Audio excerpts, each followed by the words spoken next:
Or maybe sign it separately in another room, but I can't use your pen. He said, well, I can make it nicer. I said, what can you do? He said, I'll paint it black. I said, that's nice. And I can even paint the White House on it, sir, if you like, in gold. Almost real gold, not bad. And I can even do your signature, sir. And by the way, this was not staged. I just saw the pen sit there. I thought of this as an example of how $25 million spent by me at the Federal Reserve Building would be a better job than $4 billion that they're spending. And you know, one of the things that Kevin Walsh told me, he said they ripped down the nicest building. I don't know what building they're talking about. They ripped down a building, Scott, right? Kevin Walsh said it's the most beautiful building in Washington. He said the most beautiful space. They ripped it down. Why did they do that? I don't know. Do you know what he's talking about? Is it true? Yes, sir. They ripped it down. We have a moron at the Fed. Who wouldn't be lowering interest rates right now? But I want to thank Jeanine Pirro and Pam and her group for having the courage to bring this suit. And I believe that the contractor on that job is probably one of the richest men in the country right now. I believe that it's not possible to spend that kind of money. $3 billion, $4 billion, nobody knows, nobody has any idea what it is. But it's over $3 billion, and it's probably going to be over $4 billion by the time they finish. And it may never get finished. Unless I take it over, I'll get it finished. But it can never be what it was. It's never going to have those beautiful ceilings. It's never going to have those incredible walls. The walls were 1.5 feet thick of solid masonry. They ripped them down for no reason.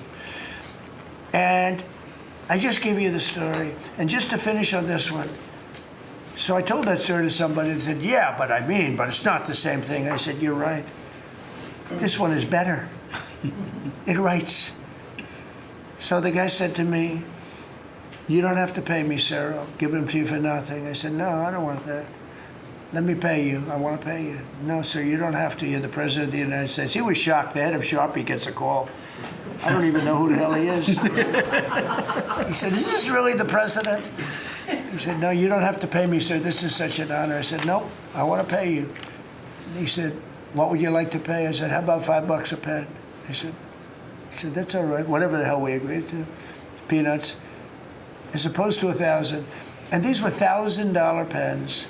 And we were giving them out. Sometimes, you know, you were there for signings. I'd have 30, 40 people standing behind me. I'd give out 40 pens to people. Then somebody would say, could I have a couple extra? This way, I'd go like this. Here, you want 5? Here, take 5. But the bottom line is, they're better pens. It's a business story. So for $5, could be 0, but for $5, I get a much better pen than for $1,000. And I can hand them out. And actually, they become hot as a pistol. So what can I tell you? With that, could I give it to, please, a man who's done a great job at Treasury, Scott? Good luck, Scott. Well, sir, as always, you're a tough act to follow, but that is very illustrative. Your economic leadership has made our military mission possible. Mr. President, national security, as you always say, is economic security. Your leadership has shown the American people that there is no prosperity without security. That our mighty military on one side, but the U.S. economic strength is fighting off this evil regime. The Iranians believe they are fighting a two-front war. It is the military war that our great warriors are prosecuting, but on the other side, they are trying to take control of the global economy through a choke point that we believe does not exist and that we will overcome. Your historic Operation Epic Fury seized a generational opportunity to demolish a regime that has coordinated over 4 decades of global terror and claimed thousands of American lives. Many people, especially the Democrats, underestimate the will of the American people for short-term volatility for 50 years of safety that we are going to have on the other side of this. And I believe energy prices will be lower, inflation will be lower before we had the appearance of security, which is not real security. Now, the American people and the world will have absolute security. Through your maximum pressure campaign, Treasury has worked to uncover all financial lifelines through the regime and cut them off. You gave that order last March. This was not something that happened overnight. This is something that has been contemplated for almost a year. The Iranian financial system collapsed in December. We have systematically weakened Iran's ability to fund operations and procure weapons, and that required months of preparations. Threats to American national security have no place in the global economic system. The oil market is well supplied. We have taken actions to ensure oil supplies stranded at sea are made available to the global market. Your bold actions like the Development Finance Corporation's Maritime Reinsurance Program in conjunction with Central Command will soon provide shippers through the Gulf region with a level of security we had never seen before. Mr. President, we are starting to see more and more movement in and out of the Gulf today, and this is more than yesterday, and this is the beginning. I am confident that shipping traffic will continue to increase on a daily basis, even before we secure the straits. Turning to the home front, the U.S. economy remains strong. We had a strong economy thanks to you. We are the best insulated in the world thanks to your energy efforts in term 1 and term 2. The U.S. is an energy superpower. American workers' purchasing power is finally being restored. The latest figures indicate robust real compensation increases. We are starting to see the working family tax cuts benefits bearing fruit this tax season. 44% of tax returns have claimed at least one of your signature policies: no tax on tips, no tax on overtime, no tax on Social Security, deductibility of auto loans. The average tax refund is up more than 10% for working Americans. The economy you vitalized through your pro-growth policies is well positioned to withstand these temporary disruptions. The United States dollar has reasserted itself as a safe haven asset. The U.S. dollar has appreciated since the hostilities began because everyone knows, thanks to your efforts, the U.S. economy is the best position in the world and capital is flowing in. Efforts to reprioritize economic security are ensuring the United States remains secure, resilient, and prepared for the challenges ahead. As we approach the 250th anniversary, America will never be safer and more secure militarily and economically. Thank you. I just want to ask you a question. Is this guy central casting? I'm looking at him. I'm in Treasury. He might not be so good for war. I don't know. Pretty good. No, I'm looking pretty good too. I'm looking at this guy. He's central casting. Even the glasses are perfect. Where do you get those glasses? I think I'm going to get glasses. That's beautiful. Great job. That's really good. No, he's done a great job, and you all have. Proud of you all. Do you have any questions? Yes, Mr. President, are you going to go in for the uranium? Like, how do you secure Iran and... Let's assume I was or I wasn't. Why would I ever answer a question? Can you accomplish your What goals kind of a without question? it? Am I going to go in for the... Oh, yeah, I'm going in. We're going in tomorrow at 3 o'clock. How could you possibly ask a question like that and expect an answer? I don't know. But I don't know. I think you're a friendly person, too. It's just such a ridiculous question. Mr. President, Please. Thank you, Mr. President.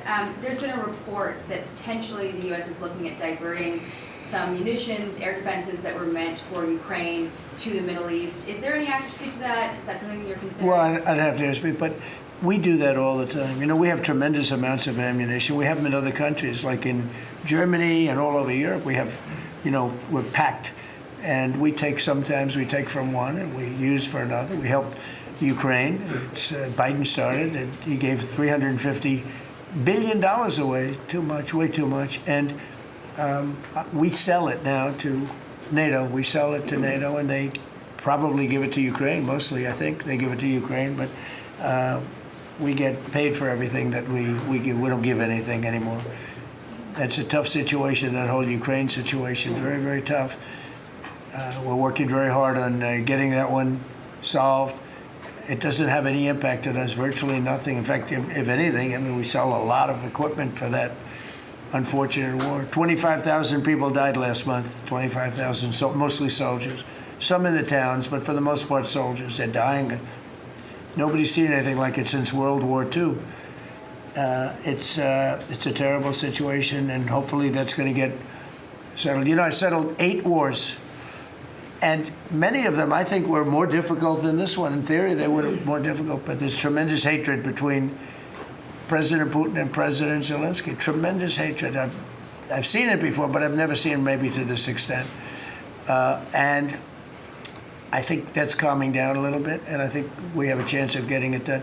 But it doesn't affect us. Thousands of miles away. That's why when I heard the head of Germany say, "This is not our war," about Iran, I said, well, Ukraine's not our war. We helped, but Ukraine's not our war. I thought it was a very inappropriate statement to make, but he made it. You can't erase it.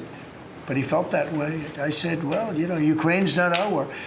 And it's not, but I would like to see all those young people stop being killed. I mean, they're being killed. It's like a slaughterhouse. What's happening there is horrible. 25,000 on average. Last 2 months ago was 31,000 people died in 1 month, Marco, right? I said, it's getting crazy. It's getting worse. Think of it, 31,000 soldiers, both Russian and Ukraine, died 2 months ago, 25,000 last month. And if I can solve that, it would be a great honor to do it. I wish it could have gone faster. I solved other ones in 1 day that had been going for 32 years. We stopped one that was starting, it was already started, India and Pakistan, and the Prime Minister of Pakistan, a very fine gentleman, said President Trump solved something that was going to cost 10 million lives. That was going to cost a lot of lives, 2 nuclear nations. And those were complicated, but we got them done quickly. This one is, it's a shame.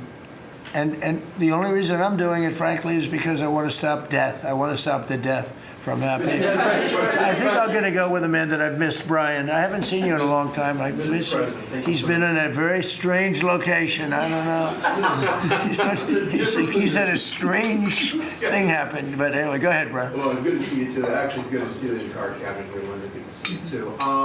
You talked about gas prices coming down. Yeah. Obviously, they will. But would you ever consider suspending the federal gas tax in order to kind of temporarily alleviate some? Well, some people should do that. As an example, in California, every time prices go down, his prices go up because the gas tax is bigger than the tax itself, bigger than the product itself. It hasn't. I mean, we've thought about it, I guess, but honestly, when I did this, I knew it was going to be a little bit. We had the greatest economy ever.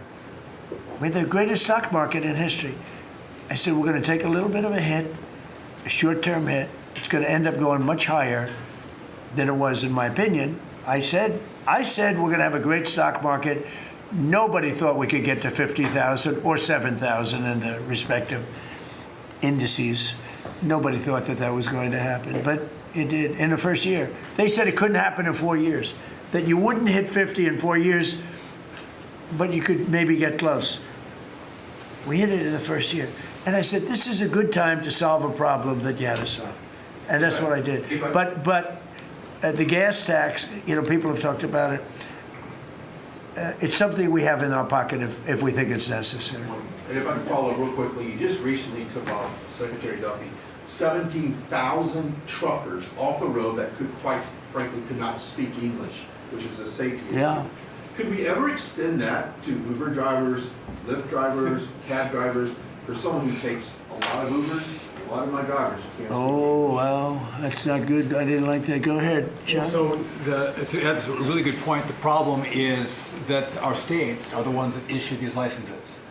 So with commercial driver's licenses, we do have some federal control. But again, we have thousands of people who can't speak the language, long-standing rule, and it's a safety issue, right? If you can't understand road signs, if you can't communicate with law enforcement when you're pulled over and communicate what's on your rig, huge problem. But the last administration, Mr. President, they let truck driving schools self-certify that they were qualified to train truck drivers. And so this is like the Leering Center. So you pay $800 and you get a certificate that you passed a CDL driving school. And again, they have no skills. They don't have the knowledge. And they don't have the skills. They haven't gone through any of the testing. And then they get licenses, and they're killing Americans on our roads. So it's remarkable the rot that the last administration allowed to take place. We are ending that, and I need partnership with our states. Even California started to come on board. Even Gavin has started to play ball with us, which is surprising. Not all the way, a little bit of shocking. Mr. President, You know, it's interesting because I just saw something that the nursing home business and the daycare centers in particular, they went out and inspected them in Minnesota, and they didn't exist. They're knocking on the door. He happens to be a young man, Nick, nice young man. He's done a very good job. They're knocking on doors. It's like homes. And they're getting hundreds of thousands of that. They didn't exist. And in California, it's worse. It's even worse. And I spoke with Russell Vogt. I said, Russell, don't send them any money. He said, but we have a court order that we have to. Can you believe it? A judge. The judges are really hurting this country. Our judges, Justice Roberts doesn't like when I say it, but the judges are really hurting this country. And frankly, the justices, the Supreme Court, has really hurt our country too. Mr. President, do you have a new deadline, given that there are some talks now? Do you have a new deadline before taking? No, I'll announce it. I mean, right now, you're talking about a deadline for doing some pretty big damage, even bigger than we've done. We'll see. Look, we have very substantial talks going on with respect to Iran, with the right people. You know, I told you about a present, right? Steve, can I reveal the present? You can do anything you want to say. Thank you. They said to show you the fact that we're real and solid and we're there, we're going to let you have 8 boats of oil, 8 boats, 8 big boats of oil. This was 2 days ago. And they'll sail up tomorrow. That was 3 days ago. And I didn't think much about it. And then I watched the news, and they said, a very good anchor, actually, happened to be Fox. But I watched it, and he said, something's unusual happening. There are 8 boats that are going right up the middle of the Hormuz Strait. 8 big tankers are going loaded up with oil right through. And I said, well, I guess they were right, and they were real. And I think they were Pakistani flagged. Yes. And I said, well, I guess we're dealing with the right people. And actually, they then apologized for something they said, and they said, we're going to send 2 more boats. And it ended up being 10 boats. All right, I hope I haven't screwed up your negotiations, but I thought it was appropriate to say, because I did taunt you the other day by saying they're going to give us a present. Yeah,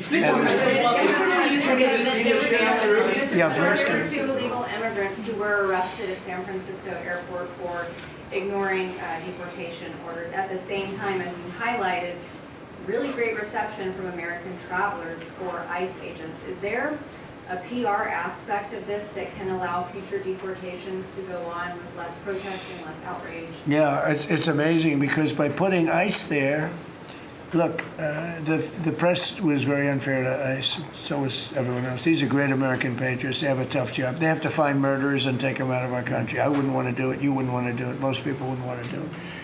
They do it. And, 11,888 murderers. And that's murderers. That's not drug dealers. That's not lots of other things. It's not people from mental institutions. Entire jail populations were released from major countries and let into our country through the open border. And ICE has done an amazing job. I wouldn't want that job. It's a tough job, dangerous job. So what happens is, by putting them at the airport, and I just said, do me a favor, take off your masks. And they did. For that, not for when they're looking for some, cold-blooded killers and they're in the, but for that, and they did. They took them off, and the passengers. I see the interviews of people. They're saying these are nice people. One person said, "He's a very strong man, but he's a nice guy. He grabbed my bag. He helped a woman with a bag that she couldn't lift." And I'll tell you, I don't want to use the word rehab because there was nothing to rehab, but rehab from the press, because the press is so tough on them. And these crooks in Minnesota, these crooked politicians and dirty cops. They're dirty cops, they're dirty politicians. Waltz is a dirty, crooked politician. The Attorney General is a crooked guy. He's no investigations, and I hope JD's going to do a great job. He's in charge of it now with somebody who's very talented. But I think it's easy stuff. They say $19 billion, think of it, is missing. $19 billion. If we would solve half of the fraud problem, Pam, in this country, we would have more than a balanced budget. We'd have a surplus. And in the case of Minnesota, it's very Somalia-oriented. Think of it. These people come from a crooked country, disgusting country, one of the worst countries in the world. Acknowledged to be one of the worst countries in the world. Some people say it's the worst. They have no money, they have nothing. They come to our country, low IQs, and they rob us blind. Stupid people. And they rob us blind because we have crooked politicians and we have dirty cops. The Attorney General is a dirty cop. It's my opinion. It's only my opinion. And something should be done about him. Let's see what kind of job he Mr. can President, do. yesterday you said that you hate mail-in ballots. Excuse me? Should Iran be able to charge a toll for the Strait of Hormuz? They're charging some vessels to go through. Oh, yeah. Well, should they be able to? I mean, they shouldn't be able to, but they're doing it a little bit. I don't look. Their capability is a lot less than it was 2 weeks ago, and with every week and every day, frankly, it gets less and less. All I can tell you is they're begging to make a deal. So let's see what happens. We may make a deal. Yesterday you said that you hate mail-in ballots. Tell me about mail-in ballots. Go ahead. You mean I used a mail-in ballot? You probably said, yeah, I did. Why did you You know use what? that? Is Because it I'm reliable? president of the United States, and because of the fact that I'm president of the United States, I did a mail-in ballot for elections that took place in Florida, because I felt I should be here instead of being in the beautiful sunshine But you taking. were in Palm Beach, sir, the last few weekends. That's right, and Could you have gone in I person? decided that I was going to vote by mail-in ballot because I couldn't be there, because I had a lot of different things. But we have exceptions for mail-in ballots. You do know that, right? So if you're away, we have an exception. If you're in the military, we have an exception. If you're on a business trip, we have an exception. If you're disabled, we have an exception. And if you're ill, if you're not feeling good, we have. So I was away, mostly in Washington, D.C., so I used a mail-in ballot. But I appreciate the question because I know it was so well-meaning. Yeah. Mr. President, I actually just looked up the company that owns Sharpie, and they stock turned positive after you mentioned it. Question on your end. By the way, they deserve it. Yeah, question on It's a your end. good product. So you gave a 5-day deadline. With oil tankers going through the Strait of Hormuz, is that a condition to move that 5-day deadline? Well, we don't want anything impeded. We want ships to go through. We don't know that they've dropped any mines, by the way, because we blew up all their mine droppers, right? We blew up every one of them. They're going to have to take them out on a rowboat or something. I don't know how the hell they get them out there, but we don't really know. You might speak to it. We don't know. There could be a few of them out there, but that's a lot. If you have $1 billion ship and you get hit by a mine, it's not the greatest thing in the world. So if you think, the problem with that, that's not like you've decimated a military. If you think there may be a mine, that's a bad thought, and it stops things up. How are we doing in that regard, Peter? Mr. President, you're right. We have so heavily degraded their coastal defense capabilities and their naval capabilities that any strategic or operational attempts to do those types of things are extremely limited. And we continue to move over the top of that. Now, whether Iran makes a wise choice or not to try to execute that is part of how this deal comes together. But with every passing day, the military pressure that we're putting on them lessens their ability to really hold that militarily at issue. I mean, the problem with the issue of the Hormuz Straits is this. We've decimated them as a military. no Air Force, no Navy, very few rockets left. We blew up so many. Hard to manufacture them. Same thing with drones. The leadership is gone. The problem with the Straits is this. Let's say we do a great job. We say we got 99%. 1% is unacceptable because 1% is a missile going into the hull of a ship that costs $1 billion, right? So 1% is we can't. If we do a 99% decimation, that's no good. So how is your coalition then? Are you So it's really, a little bit. But I have a feeling it's going to clean up pretty quickly. How close are you to I could just say this: they want to make, and I probably hurt our little negotiation. It gives them a little impetus to say, well, I wish you didn't say that. But they said yesterday that we weren't negotiating with them, and now they admit that we were negotiating with them. So they want to make a deal. The reason they want to make a deal is they have been just beat to shit. So are you thinking of taking control of Iran's oil? It's an option. I mean, I wouldn't talk about it, but it's an option. Is that something you thought about? Well, in Venezuela, we've done very well working with Venezuela, certainly. And we've taken in billions and billions of dollars. And by the way, Venezuela is doing better right now than they've ever done in the history of their country. And it's sort of like a joint venture. But the United States has made a lot of money, Marco, right? With it. Do you want to talk about that for a second? About Venezuela? Yeah. Yeah, I mean, I think Venezuela in the first 2 months of this year generated more revenue from oil sales than they had most of all of last year. But the money's not being stolen anymore. And it's being held in a U.S. Treasury blocked account. And to the extent it's flowing to the Venezuelan government, it's going to help people, like fund hospitals, pay teachers. It's not and we being get stolen. a lot of it. And they got more than they have in many years. Think of it. We get a lot of it. We have a deal. We get a lot of it. We had 100 million, think of this, 100 million barrels we took in the first 2 weeks. 100 million barrels. That's a lot of oil. It's a lot of ships. And we got some and they got some. We paid for the ships. A lot of money left over. And Venezuela has done better now with us. Call it a partner, call it whatever you want. We've made a lot of money, and they've made a lot of money. We've paid for the cost of that military hit many, many times over. And we've only just started. Our relationship with Venezuela has been amazing. The people, actually, I'm the highest polling person. In other words, after the presidency, I think I may go to Venezuela and run for president against Elsie. I may run against Elsie. It's an option. No, they like me in Venezuela, but it's an option for me. It's a wonderful option. Yes. There's some reports that Gulf allies are concerned about winding down the war too soon and potentially leaving Iran. Well, they probably like us to stay, but the concern. If we don't stay, look, it's a beautiful thing about airplanes that go 2,000 miles an hour is you can get back there very quickly. If we don't stay, we're going to be protecting them. We know, they've been very good. Hey, Qatar, Saudi Arabia, in particular, Qatar, Saudi Arabia, UAE, the three of them, Kuwait, Bahrain. They've been 100%. Now, in all fairness, they could have gone the other way. They were surprisingly missiled. They were shot at.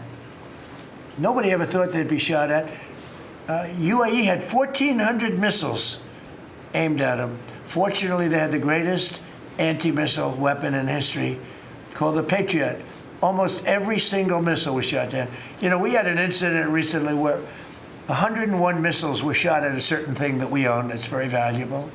101 missiles going 2,000 miles an hour. Out of the 101 missiles, every single one of them was shot down in midair and fell into the ocean. It's amazing technology. There's nobody has equipment like we have. Is it even possible while Iran still has that enriched uranium? Is it even possible? Well, you're going to have to see, but I think we're in just very good shape. We're roaming. You know what we're doing? You know the word roaming free? We're over their skies with the most beautiful planes you've ever seen. Roaming free, there's not a damn thing they can do about it. And it would be nice if, like the fake news New York Times, which writes so fake, and the Wall Street Journal is terrible, terrible. I mean, I read a story today that I'm desperate to make a deal. If I was desperate, he'd be the first to know. Pete, let's get the hell out of there. I'm the opposite of desperate. I don't care.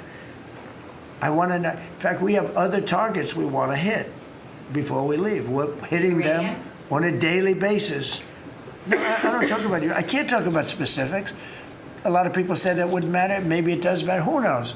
But I wouldn't talk. It's like the question this young lady asked. Sorry about I embarrassed her. I don't want to embarrass you because I think I think she's a friendly reporter, so I'm sorry. But I can't say what we're going to do because if I did, I wouldn't be sitting here for long. They'd probably, what is it called, the 25th Amendment? They'd institute the 25th Amendment, which they didn't do with Biden, which is shocking. The hardest part is Venezuela safe enough to leave the region because Steve said that they've got enough uranium to make 11 bombs. That's a very scary thing. So, well, it's again, I can't talk to you about that. You're asking me a question. You're essentially saying, will I go in and do something? I can't talk to you about that.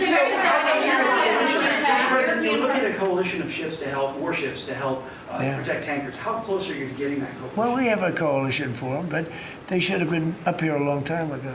And they're affected. The amazing thing is we don't need the Hormuz Strait. We don't need it. We don't need it at all. We have so much oil. Our country is not affected by this. We have twice the amount of oil as Saudi Arabia or Russia, and soon it'll be 3 times the amount. Chris, do you want to speak to that for a second? Yeah, that's correct. Our total oil production is greater than Saudi Arabia's plus Russia, and more than we consume in the United States. So we're the largest. Pretty good. Yeah, pretty. You know what they call it? Drill, baby, drill. Mr. President, Anything else you want to say? Well, it's same thing for natural gas.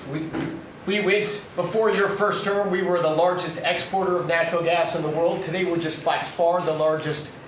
I mean, we're the largest importer. Now we're by far the largest exporter, and it's growing rapidly this year. New facilities are coming online. New production's ramping up. We're doing an amazing job. We're getting a lot of help from that man right over there. He's getting approvals done quickly and very environmental. He's an environmentalist, actually. He does a great job, but he gives you a fast approval or rejection.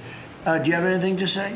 Well, back on Venezuela, where Chris and I have both had a chance to be there, I literally think they're going to put up a statue to President Trump. And it's not a political statement, it's an actual thing. So. That would be a great honor. No, because it's like they view President Trump like Simon Bolivar. He's the liberator of a country, and this is a country where they love American baseball. You look on the street, they're wearing NBA jerseys, and Delcy and her team working with us, getting back. Chris and I both experienced it was the first time in Venezuelan history that they had the free press allowed to come on to essentially where the White House, the Palacio Miraflores, and it was an emotional thing for people that had been for 20 years had never had a chance to be there.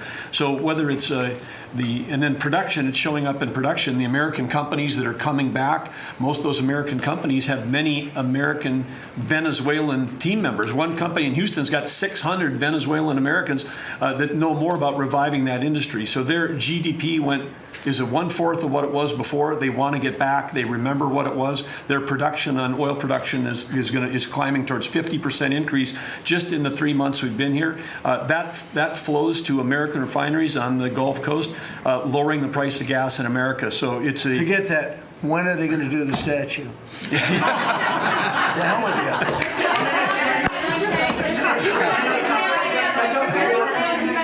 Thank you. You've been really honest about how disappointed you are in Sir Keir Starmer, particularly in relation to Iran. So I'm curious about your phone calls with him, how easy they might be. And also, were you surprised by... Are we talking about Starmer? Yes. And are you surprised by how weak... I think he's a lovely man. I do. I think he's a lovely man. But I think he did something that was shocking. He didn't want to help us. And maybe in particular that country, we were the longest bond, the longest ally. Australia, too. Australia was not great. I was a little surprised by Australia.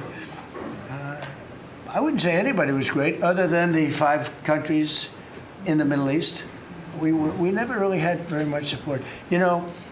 We spend trillions of dollars supporting countries, and this is Little League. This isn't the big league deal. This is sort of Little League pool for us. Look, we decimated them in a period of a week. The first week it was over. In the first few days, it was over. I think the Navy took us 3 days to essentially annihilate it. They weren't there. So if there's ever a big one, which I hope there's not, but if there's ever a big one, I don't think they're going to be there. And that's not fair. And we have to remember that as a country, because we spend trillions of dollars protecting Europe, protecting the countries of NATO. They weren't there for us. For small time. This is small time. You know what? Venezuela is a big deal, but it's not the big one. They weren't there. So what makes you think they'd be there if we needed them for something? And your prime minister was not there, as you know. He was there after we won. He said, we'd like to send some ships. I said, we already won. We don't need them anymore. But can you explain why he was reluctant to help? Why he what? Why he was reluctant to help with Iran? He didn't have to. I didn't ask him. I just said, just tell me no. I mean, we're always going to be there, or at least we were. I don't know about anymore, to be honest with you. I would have to be honest. We were always there when they needed help. We always would have been there when they needed help. I mean, think of it. We're there to protect Europe from Russia. In theory, it doesn't affect us. We have an ocean, big, fat, beautiful ocean. But we're there to protect NATO, to protect them from Russia. But they're not there to protect us. It's ridiculous. It doesn't make sense. I tell you, a lot of people were big NATO people. I was never big. I was okay. I got them to pay 5%. By the way, they haven't paid it yet. You know that. You know, I got them to pay 5% from 2% to 5%. They didn't pay it yet. I got them to pay up to 2% because they weren't paying the 2%. Then I got them to pay 5%, which they should be at. And we had a lot of, oh, that was great, great. Oh, only Trump could do it. But the problem is they haven't paid. Because if you look at the numbers, they haven't paid yet. So we were there for them, but they were not there for us. Did we need them? No. I never thought we needed them. I was more doing a test. I said, I really would love to have you come up. Bring your boats. You can sail through the beautiful Hormuz Straits, and you can protect people that are being shot at.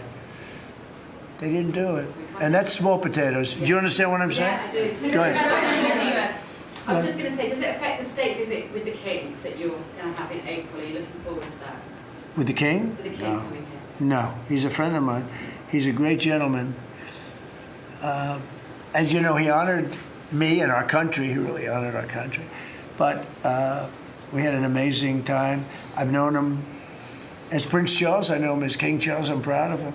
He's fighting a tough battle. He's tough. I think he's a fantastic. It has nothing to do with that. It's different. But he's going to be here very soon, as you know. We're going to have a state dinner. It's going to be great.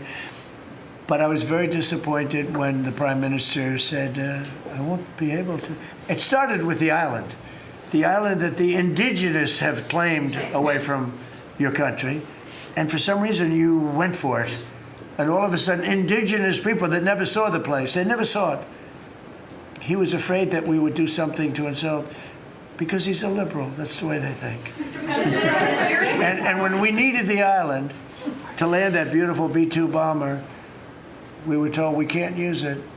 We'd have to fly back to Missouri, which is a 17-hour flight, as opposed to a couple of hours. And I said, you gotta be kidding. Not good. They made a big mistake. Mr. President, is the Friday deadline for Iran, is that pushed back now, or, and if not? I don't know yet. I don't know. Mr. Witkoff and JD and Jared will tell me whether or not they think it's going along, and if it's not going along, maybe not. And we have a lot of time. You know what? It's a day. In Trump time, a day, you know what it is? That's an eternity.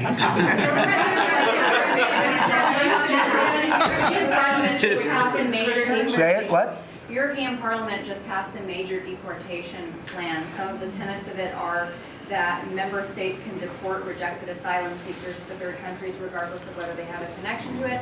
It allows for detention periods of up to 2 years, and also offshore return hubs or detention centers similar to our. Who did this? Which country? European Parliament, and the vote was not close. It was 389 in favor to 208 against. I'd vote with them, yeah. Europe is where you are now. Do you think that will move the needle with Democrats? I don't care about the Democrats. The Democrats hate our country. The Democrats are in chaos right now, and they have no common sense. You know, they have one quality that's amazing. They stick together. And it's harder because they stick together in a ridiculous policy like men playing in women's sports, open borders for everybody, including murderers and anybody else that want it. We're open to you. Come in, murderers. You know why they do that? They do that for a couple of reasons, but they do it for votes because they think they're going to vote for the Democrats. Even though I did great with the Hispanic vote, tremendous with the Hispanic vote. You know, I turned that whole thing around. The Hispanics like me, and I like them. And you know, it's interesting with the Hispanics. When I built the wall, everybody said, oh, that's going to ruin us for the Hispanic. It was just the opposite. They know all about immigration, and they know all about death and crime, and they're smart people, and they have common sense. They wanted to be protected from the people that were coming into our country.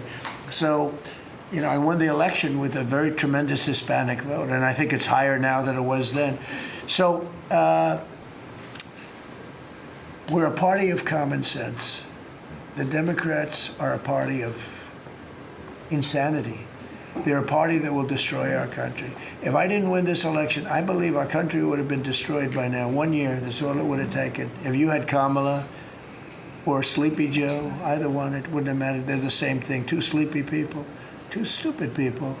I believe, and by the way, Gavin Newsom, who is one of the candidates, I believe he took himself out of the running when he says he suffers from mental disability. And a reporter said it was terrible that I talked that way about somebody with mental disability. I said, I have no problem with it, but I don't want a person with mental disability to be my president. I mean, you don't want to have a person with mental disability being your president. And Gavin Newsom said that he can't read a speech. He can't do almost anything. And then he said he's as dumb as all the people in the room. And he got accused of being a racist, which was an amazing thing. I thought it was the worst interview I've ever seen anybody give. He's actually a very stupid person. So I believe he's out of the running. I think that statement, that interview, he admitted that he's a stupid person.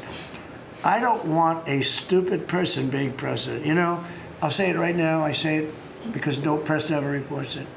I'm the only president that ever took a cognitive test. I took it 3 times.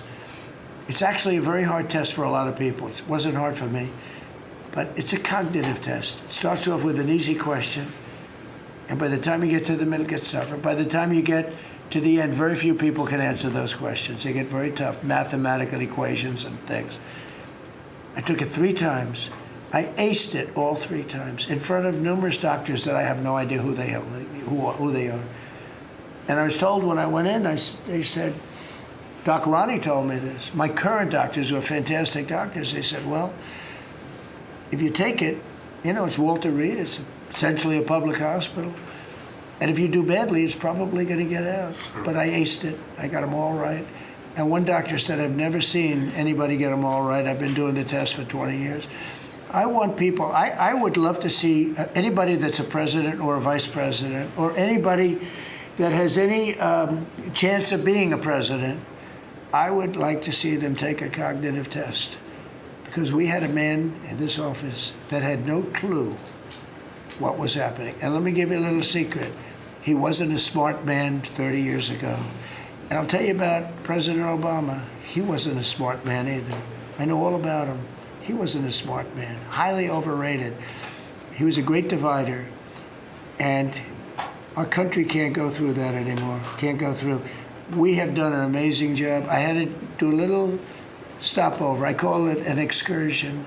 I had to do a little stopover in Iran, and we had to knock the hell out of them because our country would not have been safe. The world wouldn't have been safe. I've done a great favor for the world. The world has not been reciprocal, because when I told NATO, where we give billions and billions of dollars, trillions over the years, I said, do you mind coming up and giving us a little hand with the streets? Send up some. They didn't want to get involved. And I believe that's going to cost them dearly. Thank you very much, everybody. Thank you. Thank you very much. Thank you, Mr. President. Keep moving. Thank you, guys. Keep moving. Thank you. Thanks. Keep moving. hitting Iran's military capabilities at a level that few people have ever seen before. People never knew there was such a capability. We have the strongest military anywhere in the world by far. I built it during my first administration, and I used it during my second administration. Unfortunately, because I'd rather not have to use it. But it's a display of force and precision and skill like nothing the world has really witnessed, although you got a pretty good witnessing of it in Venezuela also. And that was a smaller version of what we're doing now. We're crushing their missiles and drone stockpiles, destroying their defense industrial base. We've wiped out their Navy completely, their Air Force completely. We've wiped out a large percentage of their missiles. And the missile launchers, without the launchers, the missiles don't do any good. And we've knocked out probably close to 90% of the launchers, probably more than 90% of the missiles themselves. Between some they fired and more than they fired, we knocked out. We've also destroyed a lot of the factories. We're continuing to do that, but a lot of the factories where they manufacture the drones and the missiles. The drones, too, are way down, but the reason they're down is they go one way and they don't come back, because for the most part we're shooting them down. But we also are able to, we've really done tremendous damage to the places where they make them. And just so we set the record straight, because I've been watching the Wall Street Journal's fake news and all these stories that get printed like, oh, I want to make a deal. They are begging to make a deal, not me. They're begging to make a deal. And anybody that saw what was happening over there would understand why they want to make a deal. But they say, oh, we're not talking to them. Anybody would know that. And only a total fool. And they're not fools. They're very smart, actually, in a certain way. And they're great negotiators. I say they're lousy fighters, but they're great negotiators. They are begging to work out a deal. I don't know if we'll be able to do that. I don't know if we're willing to do that. They should have done that 4 weeks ago. They should have done it 2 years ago. Or they should have done it when we first came into office, because 2 years ago they had free reign under Biden. Sleepy Joe, worst president in the history of our country. What he allowed to happen to our country at the borders, and even with a thing like this. But not just him. Every president for 47 years, every president should have done this. They should have done it a long time ago, because you cannot give lunatics a nuclear weapon, and they would have had a big one. It stopped really when we did the B-2, but even before that, the Barack Hussein Obama, what he did where he gave them the Iran nuclear deal, gave them free will toward a nuclear weapon. Basically, he chose Iran over Israel and others that didn't want him to do it. But I terminated that deal. Had I not terminated that deal, you would have had a nuclear weapon years ago, and it would have been used, guaranteed. And one of the reasons you know about the guarantee is because their neighbors were sort of like bystanders. They weren't involved very much. They didn't choose heavy sides. They didn't want to, because people were concerned with Iran. There was a big black cloud over the Middle East. They were concerned, but all of a sudden the war starts, and they start shooting at these five, in particular, 5 countries. They start shooting at Qatar, Saudi Arabia, UAE, Kuwait, Oman. They start shooting at them, and everybody was shocked, including us. You know why? Because they're sick, and they had a plan to take over the Middle East. And some of those missiles that were shot at them were locked long before we even started this process. They were locked and loaded and aimed at those countries. They wanted to take over the Middle East, but we happened to come along, so it wasn't so easy. So right now their Navy is sunk in the largest elimination of a foreign Navy that has taken place, maybe ever, but certainly since World War II. Their Air Force is gone. Their anti-aircraft and communications capabilities are totally dismantled. And one of the problems they do have when they deal with us is we deal with people, and the people aren't able to communicate with anybody else. So, because all of their leadership has been gone. The first level is gone, and they met to pick a new level, and they're gone. They're all gone because they didn't make a deal, and because they're sick people. They're really sick. They're really sinister, sick people. And if anybody thinks it was okay to have a group of people like this to have nuclear capability, nuclear weapons, and if we didn't attack with the B-2 bombers, they would have had a nuclear weapon within 2 weeks of that, maybe 4 weeks. But between 2 and 4 weeks, they were planning to have a nuclear weapon. If we didn't hit them at that time with the B-2 bombers, and one of the great air raids in history, maybe the greatest, dark at night, no moon, no light, every single bomb hit its mark and just obliterated that place. So it's now buried deep under earth. And it was an amazing thing, but they would have a nuclear, and they would have used it without question. And you know that because why did they shoot all these countries that weren't even really involved with them? They weren't involved. They had no big problems because they're sick, because they want to take over the Middle East, not just Israel. Certainly Israel would have been the first on their list. They would have used nuclear weapons, a nuclear, you don't need too many of them. But they would have used a nuclear weapon on Israel, and they would have used it on the neighbors, and then they would have come after us. And if we had a weak president, they would have done great damage. But fortunately, you don't have a weak president. I knew what was happening. And I think we've been proven right. You know, they took one missile that went 2,500 miles. They supposedly didn't have a missile like that. They had no missile with that capability. But they shot the now famous Ireland, the island that the UK was very afraid to give us because they didn't want to get dragged in. But we don't want to get dragged into their wars either. You know? It's one thing, we're very disappointed. I'll say it publicly. We're very disappointed with NATO because NATO has done absolutely nothing. And I've always said, 25 years ago, I mean, I was somebody that wasn't a politician, but I was always involved in politics and I understood politics. I said 25 years ago that NATO's a paper tiger, but more importantly, that we'll come to their rescue, but they will never come to ours. And I want you to remember that we said this. They didn't come to our rescue. Now they all want to help. When they're annihilated, the other side is annihilated, they said, we'd love to send ships.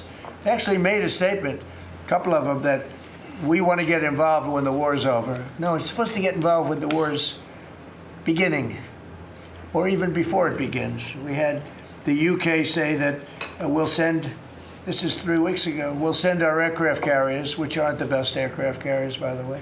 They're toys compared to what we have. But we'll send our aircraft carrier when the war is over. I said, oh, that's wonderful. Thank you very much. Don't bother. We don't need it. And we don't need it, and we don't need them. We estimated it would take approximately 4 to 6 weeks to achieve our mission, and we're way ahead of schedule. If you look at what we've done in terms of the destruction of that country, I mean, we're way ahead. Think of it. They have no Navy, and they had good ships. 154 ships have been shot down and are resting very nicely at the bottom of the sea. And we did that in a matter of less than a week. Because we have the greatest military in the world by far, nobody even close. So we estimated it would take approximately 4 to 6 weeks to achieve our mission. 26 days in, we're extremely, really a lot ahead of schedule. The Iranian regime is now admitting to itself that they have been decisively defeated. They're saying to people, this is a disaster. They know it. That's why they're talking to us. They wouldn't talk otherwise. But they're talking to us because they've got a disaster in their hands. They're defeated. They can't make a comeback. We're free to roam over their cities and towns and destroy all of their crazy nuclear weapons and missiles and drones that they're building. And we're doing that.